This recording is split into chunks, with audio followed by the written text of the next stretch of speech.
व्यापार में हूं तपेश जैन और हम लोग हैं Chhattisgarh chamber of commerce and industry के सभागार में। 3 साल बेमिसाल, ये 3 साल का कार्यकाल अमर परवाने जी, अजय भसीन जी, उत्तम गुलचा जी, महिला चैम्बर की मधु अरोरा जी, युवा चैम्बर के कांति पटेल जी, बहुत सारे लोगों का इसमें योगदान रहा है। क्या कुछ नाम है आपका, क्या कुछ कहेंगे 3 साल की उपलब्धि पर?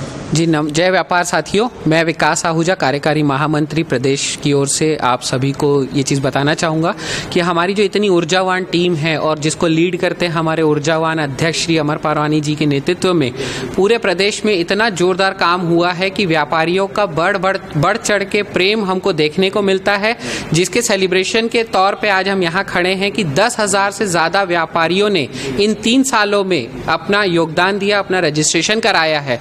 ये नए व्यक्ति या ये नए मेंबर जो आजीवन सदस्य बने हैं, ये इस बात का प्रतीक है कि 3 सालों में बहुत ही अच्छा काम हुआ है। जो प्रदेश चैम्बर ने काम किया, व्यापारी के हित के लिए सोचा, तो उसी के परिणाम स्वरूप आज हम यहाँ पे सब उसी का सेलिब्रेशन के लिए। Thank you. बहुत अच्छी बात है। हमारे साथ में क्या नाम है सर आपका? मेरा नाम हिमांशु वर्मा है। जी। लोकेश साहू, प्रदेश मंत्री। कांति पटेल, प्रदेश महामंत्री, युवा चैम्बर। योगेश भानुशाली, युवा चैम्बर उपाध्यक्ष। जी। तो आप सबका आभार कि आपने समय दिया। 3 साल बेमिसाल याद रहेंगे, स्वर्णिम इतिहास है छत्तीसगढ़ चैम्बर में कि 10,000 सदस्य संख्या पार की है। मैं तपेश जैन नरेंद्र ठाकुर के साथ में, जय जोहार।